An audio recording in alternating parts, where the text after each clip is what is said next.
I got a story for you. It's about a parrot. Check this out. Once upon a time, in a far-off forest, in a far-off land, a troll became lost after chasing a rabbit that he wished to eat for supper. The day was only half over when he smelled smoke drifting in the air with the familiar aroma of meat cooking on an open fire. Spinning his nose in different directions, the troll chose his path and headed through the woods to where he hoped he could find help and something to eat. "Where are you going?" a voice called out. The troll stopped and looked around, spying a large oak tree with a furrowed brow glaring at him. "I smell food," the troll replied. "Why do you ask?" "You need to turn back now before it's too late," the oak tree replied sternly. "Too late for what?" "Danger is all you will find on your current path. Danger and death." "But I'm lost and I need help. Will you help me?" The oak paused for a moment and then replied, I've been here for over 100 years and I only know my area of the forest. I can't help you other than tell you that you are heading into danger." "That makes no sense. If you don't know the forest, then you don't know if there's indeed anything to be worried about.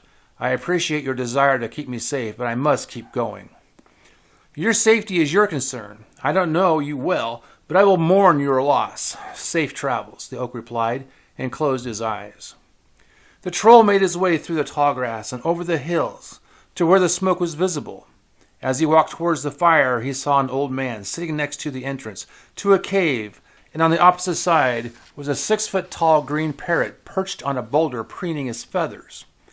Over the fire, a large cut of meat was cooking on a spit, and below a fire belched out the smoke he smelled. Hanging from the cave ceiling were long brown strips of dried meat. "Who are you?" the old man asked as he looked up to the troll. "I have no name. You can call me Troll," the troll replied. "I am lost. I need your help." "What makes you think I can help you?" the old man asked. "Nothing makes me think that. But wandering aimlessly through the forest will get me nowhere." "True," the old man said. "What is that?" the troll asked, pointing to the huge parrot, who now was paying attention to the conversation. "Does he belong to you?" "I belong to no one," the parrot replied. "I am my own." "You speak?" the troll asked. "Not only that, he can reason," the old man replied. "Maybe you can help me. Fly up into the air and find my home and guide me." "For a price," the parrot replied. "For a very steep price." The troll was relieved and more nervous at the same time. "What will your help cost me?" the troll asked. The parrot pointed to the old man, who was now holding a 6-sided die in his hand, the size of a grapefruit. "He will tell you," the parrot added. The old man held up the die and stated, "You will have 3 rolls of the die. If any 2 rolls add up to 6, there will be no cost. If you fail to add to 6, the parrot will eat you and will cook you over the fire." "That's barbaric. I won't do it," the troll snapped back. The old man pointed to the woods and replied, "Then be on your way. The sun will set in 2 hours, and you won't want to find what's out there in the woods in the dark." The troll stood there and thought hard. He looked to the woods and back to the die and shook his head.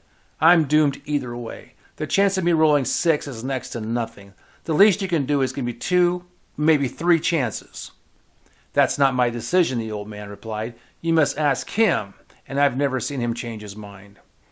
The troll turned to the parrot. "So how be it? May I have 5 rolls?" The parrot chuckled. "Now you want 5 chances?" And he laughed. "Yes, I feel generous, so I will give you 5 chances.